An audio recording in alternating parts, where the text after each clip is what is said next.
Bonjour, bonjour, chers amis, pour tous ceux qui me regardent.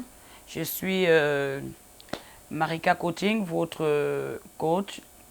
Et non seulement, comme je pouvais dire à tous ceux qui aiment bien mes enseignements, je suis également prophétesse, femme de Dieu, voilà. Mais ce n'est pas le but de notre émission ce soir ou ce matin, pour ceux-là qui seront vraiment câblés le matin. Je vais tout simplement parler de votre bouche et votre délivrance, ok? Votre bouche, vous savez, le problème, on est dans une société où on veut tous avancer, évoluer. Et vous allez voir qu'on se rend compte dans plusieurs moments que nous avons beaucoup des échecs au niveau du mariage. Nous sommes aussi parfois victimes des échecs au niveau des projets, ok? Je vais vous expliquer pourquoi on en arrive à ce point d'échec. C'est parce que en fait, on manque beaucoup de discernement dans tout ce que nous parlons. À chaque fois, on a des projets. Voilà, tu es arrivé au niveau où tu veux te marier avec ton homme. Et si ton homme sait vraiment te faire vraiment les rapports sexuels, ton homme vraiment tu le ressens bien et que ton ami ne connaît pas l'intimité de votre mari et vous faites comment? Vous la faites confiance sans pourtant savoir qui elle est et vous commencez à partager sans pourtant d'abord discerner la personne, vous exprimer et partager parfois des secrets de vos vies à cette dernière. Et au bout de plusieurs temps, on se rend compte que vraiment on a été déçu et trahi. Et parfois on a l'impression que nos projets vraiment ont des fuites. C'est parce qu'on se confie à la mauvaise personne. Et je vais tout simplement donner un petit conseil encore à ceux-là qui sont mes amis, qui aiment bien ce que je fais chaque jour. Et je vais parler du silence, ok? Le silence est vraiment important lorsque nous avons des projets de mariage. Lorsque nous voulons construire ou on veut entreprendre un business, on a besoin de se taire parce que lorsqu'on ne se tait pas, on parle nos projets. Et je vous assure que il y a de cela 2 ans, j'avais une amie, ok, où j'avais un projet vraiment qui me tenait à cœur, c'était de lancer une petite foire d'exposition et en même temps faire un peu du management dans la décoration. On était ensemble, je parlais du projet et lorsque j'ai parlé du projet, cette dernière, elle n'avait pas vraiment des idées sur ce genre de projet et elle ne savait même pas faire. Et quand elle a vu, j'ai commencé à parler avec elle, on était au salon. Et je vous assure que je n'avais pas eu encore le temps financièrement de pouvoir mettre mon projet sur le marché. Et elle, ayant déjà eu de l'argent, elle est partie, elle a mis le projet, elle a lancé. Et du coup, je vous assure que j'ai aperçu le projet qui passait à la télévision. Et je me suis dit, tiens, mais celui-là, c'est mon projet. Vous voyez, en fait, c'est moi-même qui me suis fait condamner parce que à la fin, je ne pouvais plus aller faire le même projet parce que le projet avait été déjà mis à nu. Tout ça parce que ma bouche m'a condamné. Je parle encore à quelqu'un aujourd'hui. Vous savez, votre bouche est votre chèque. Si vous parlez tellement au point où vous oubliez de parfois cacher vraiment vos projets, vous n'allez jamais aboutir à votre réussite, à votre succès. Parce que la bouche, elle bénit comme elle peut aussi apporter une malédiction. Ce n'est pas seulement pour les chrétiens. Et c'est vrai, la Bible nous dit que la bouche qui parle trop, à chaque fois commet beaucoup de péchés. Et parfois aussi des échecs, ce n'est pas seulement le péché. Je m'adresse même à ceux qui ne sont pas des chrétiens. Vous savez, pour mieux avancer dans la vie, il faut être dans le silence. Il faut beaucoup observer les gens. Vous avez des amis, ne vous approchez pas, ne vous lancez pas brutalement avec quelqu'un parce que vous ne connaissez pas qui est cette personne et vous ne savez pas la mission ou l'objectif que cette personne... Parce qu'il y a des gens, les gens n'aiment pas les gens. Ok, les gens n'aiment pas voir les autres évoluer. Vous savez, vous pouvez être avec un frère, vous dites que non, c'est mon frère, mais au fond de son esprit, vous ne savez pas vraiment ses réactions. Vous ne savez pas ses ambitions, vous ne savez pas si cette personne vous aime réellement. Et qu'est-ce qu'il faut faire? Il y a plusieurs clés. Je vais vous parler de 4 clés qu'il faudrait vraiment utiliser lorsque nous sommes face à des projets et face à des amis qu'on ne connaît pas ou à des copines. Surtout, je m'adresse aux femmes parce que les femmes, vous parlez trop. On parle trop quand on a une amie. On commence à dire non, j'aime ce gars-là, j'aime parce qu'il me fait bien l'amour, j'aime mon mari, c'est parce que vraiment c'est l'homme de ma vie. Mais toi, tu ne te rends pas compte que celle qui est là, n'a pas de mari. On ne peut pas parler de son mari à une femme qui n'a pas de mari. Parce qu'une femme qui n'a pas un mari, automatiquement, elle va se réjouir de ton malheur, pas de ton bonheur. Ok? Il faut savoir marcher avec des personnes qui sont à la même dimension que nous. On ne peut pas marcher avec des personnes qui sont opposées à nous. Ça veut dire quoi? Vous n'allez jamais voir, excusez-moi, Kim Kardashian venir épouser un maçon. Vous allez voir que entre eux-mêmes, le monde du riche se passe entre les riches. Ça veut dire que si vous êtes déjà arrivé à une dimension de grandeur, automatiquement, il faut savoir vraiment avec qui marcher. Pourquoi? Parce que si vous marchez dans la dimension de la grandeur et que vous allez encore vers des amis qui sont bas, qui ne sont pas encore élevés, au bout de plusieurs années, ces amis-là vont vous rappeler à l'échec, vont vous ramener au bas-fond, vont vous ramener vraiment dans le ghetto, comme on le dit. Voilà, je vais parler des 4 clés qui pourront vraiment vous aider à vous en sortir. Qu'est-ce qu'il faut faire pour que notre bouche ne soit pas vraiment notre malheur, notre condamnation, parce que notre bouche est le premier ennemi de notre propre bonheur. Ok?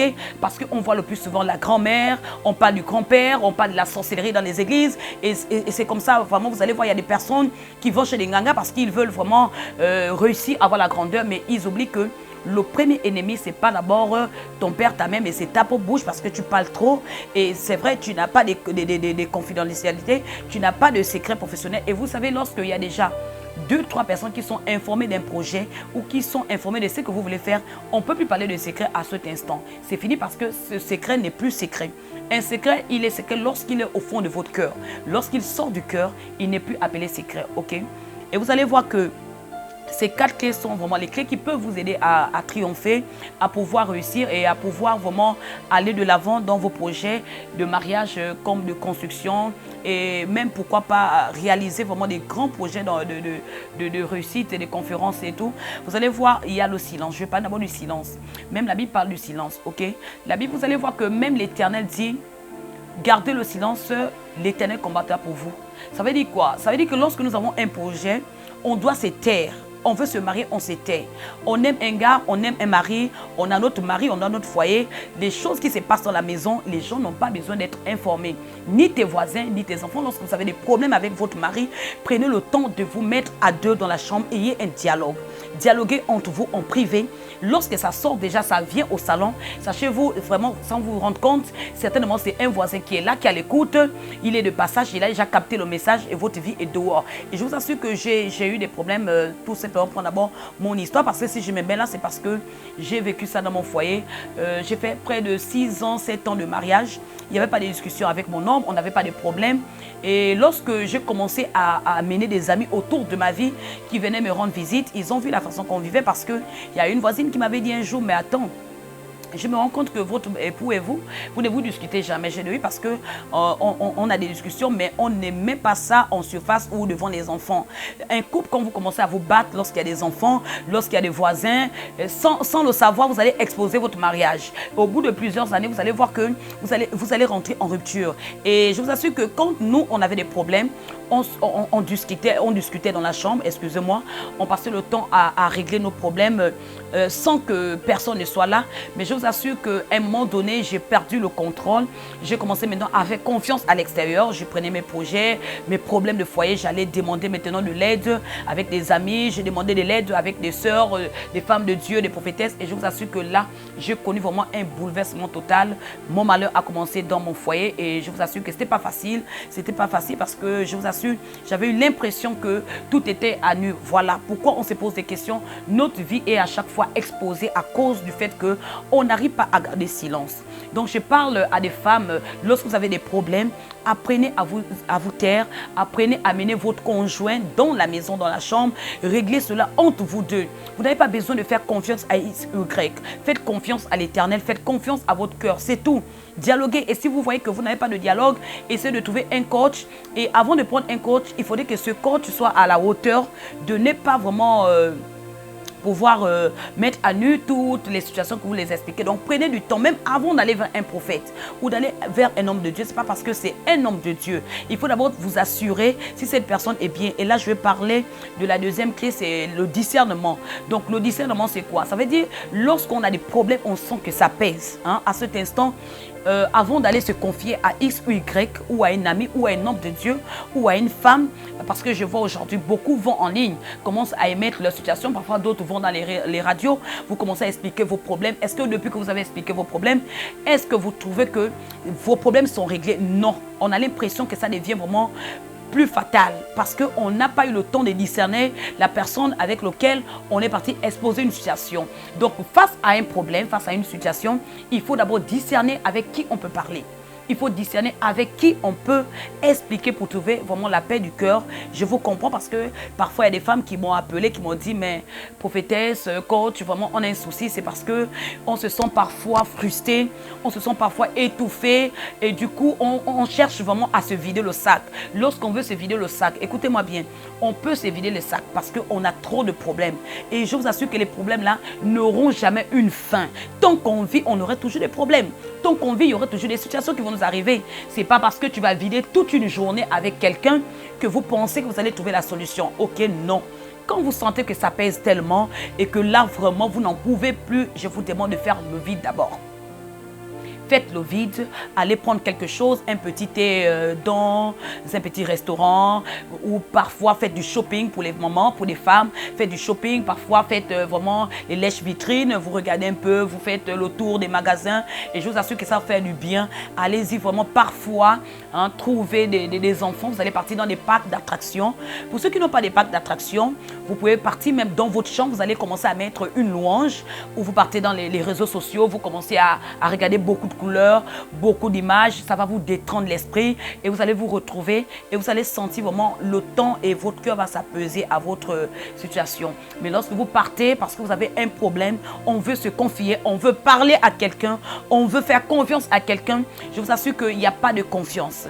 Il faut d'abord avoir le temps du discernement et je vous assure que quand vous allez mieux discerner prochainement, lorsque vous partez vous confier à la bonne personne, vous allez voir que votre vie serait vraiment tellement rangée et vous allez réussir dans vos projets et votre bouche ne serait pas pour vous un scandale.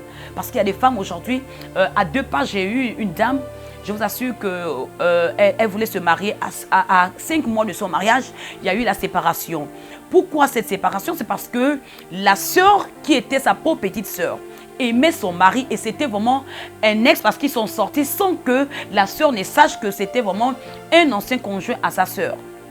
Et 5 mois avant, elle a commencé à dire à la sœur que voilà, je vais me marier avec tel homme. Et quand la sœur a dit montre-moi ton mari, quand il est arrivé, il y avait un scandale dans la famille parce qu'elle s'est rendue compte que c'était vraiment son ancien mari. Et je vous assure que la famille a dit non, c'est trop tard. On ne peut pas annuler le mariage, il faudrait qu'on continue. Et je vous assure que cette dame, elle n'a pas gardé le silence.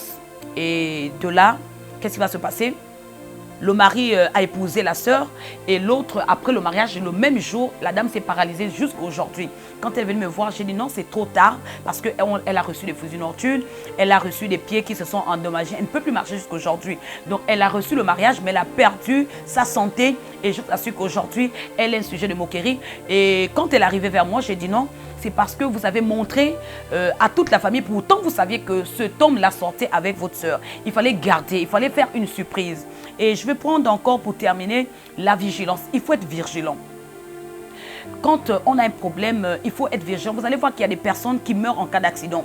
Parfois, d'autres sont obligés de se droguer, se lancer à la boisson. Pourquoi? Parce qu'ils ne sont pas forts d'esprit. Quand on n'est pas fort d'esprit, le problème va nous envahir. Et du coup, on veut parler à quelqu'un. Quand on veut parler à quelqu'un sur le fait de la précipitation, parce qu'on a été déçu quelque part, on se lance rapidement, on prend la voiture, on prend parfois de la drogue sans se rendre compte, on commence à boire, on conduit en état d'ivresse et du coup, on rentre dans les accidents. On a vu plusieurs personnes mourir. Voilà pourquoi aujourd'hui, je peux tout simplement dire à tous ceux-là qui me suivent sur les réseaux sociaux comme dans les chaînes de télévision, justement dire encore notre bouche, hein, ta bouche là, ça peut t'amener la destruction. Ta bouche là peut être l'occasion de ta chute, de ta mort, de ton échec. Arrête d'accuser les voisins, les amis, c'est toi-même. Quand tu vas commencer à comprendre que il faudrait que tu te taises, avoir le discernement et également être vigilante. Ok, on ne marche pas avec n'importe qui, on ne parle pas avec n'importe qui, on ne se confie pas avec n'importe qui parce que on ne connaît pas la personne qui est avec nous, on ne connaît pas ses amis, on ne connaît pas ses parents, on ne fait confiance à personne quand on a des projets, surtout quand on veut se marier de grâce. Et surtout quand on est un mari qui nous aime, qui est meilleur, on n'a pas besoin de dire ça aux gens, il faut savoir se taire. Et également dire encore à ceux-là qui aimeraient vraiment être enseignés ou parfois trouver une consolation suite à ce problème de votre bouche, pour avoir la délivrance, je vous ai donné les 4 clés qui pourront vous aider à mieux vous en sortir. Maintenant, si vous voulez vraiment mieux être cultivé et mieux comprendre, parce que je ne peux pas tout dire là, vous allez tout simplement nous contacter au 02 32 16 57 ou soit envoyer des suggestions par Messenger ou soit laisser votre petit commentaire en bas, voilà, ou soit envoyer par un SMS. Merci, que Dieu vous bénisse, coucou, bye, je vous aime bien.